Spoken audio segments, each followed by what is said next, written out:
So this week in physics started off with us shooting our coil guns on Tuesday. There were a lot of really creative guns, and it was fun to see what everyone's looked like. Here's a video of Heather shooting off hers out of her pumpkin.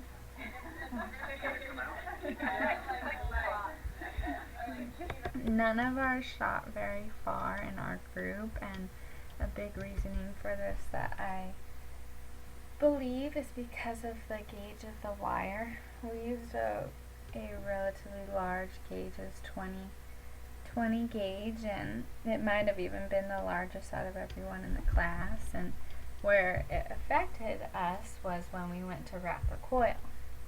Since it was so large, it was very difficult to get a really tight wrap around the barrel, and it is important to have a tight coil in order to create a greater magnetic field.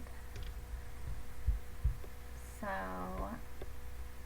we also combined all of our pictures and videos in order to make a group video of our process in building our coil guns.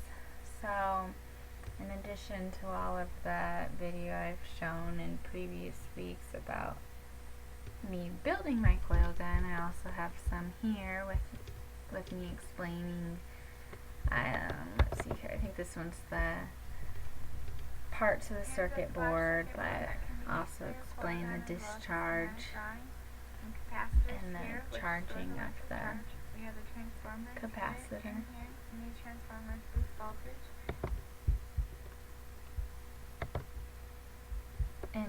In order to do this, I looked at David's pen cast again and kind of reviewed everything, and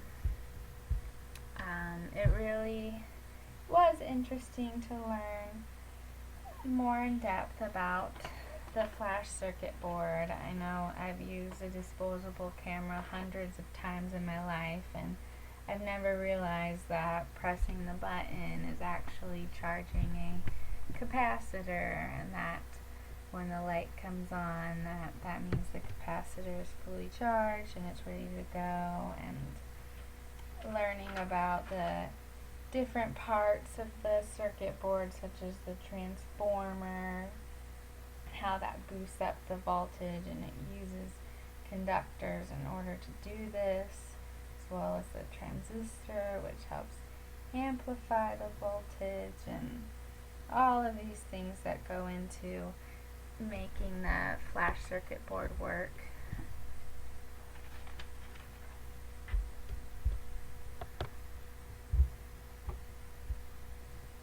So for our online assignment this week, we only had to do a discussion board. We answered questions about, or we watched a video and we responded to what we felt about the video, and I thought the video was interesting.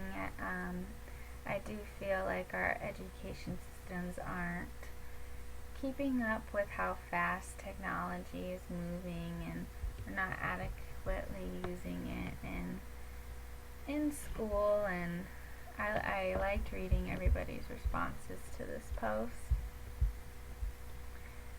So this week I spent a lot of time making the videos towards our group video. I would say 6 hours on that, and another hour or so responding to the discussion board and doing our peer eval on our group members. And on Thursday, after watching the videos, we also was introduced to our second group project, which is right here. We have to build a telescope and research an astronomical project, and ours was Hubble, which is right here. So that is what I will be doing during my class time today is researching that, and I'm going to meet with Heather and Jill once they're done with their interviews to discuss some more about the project.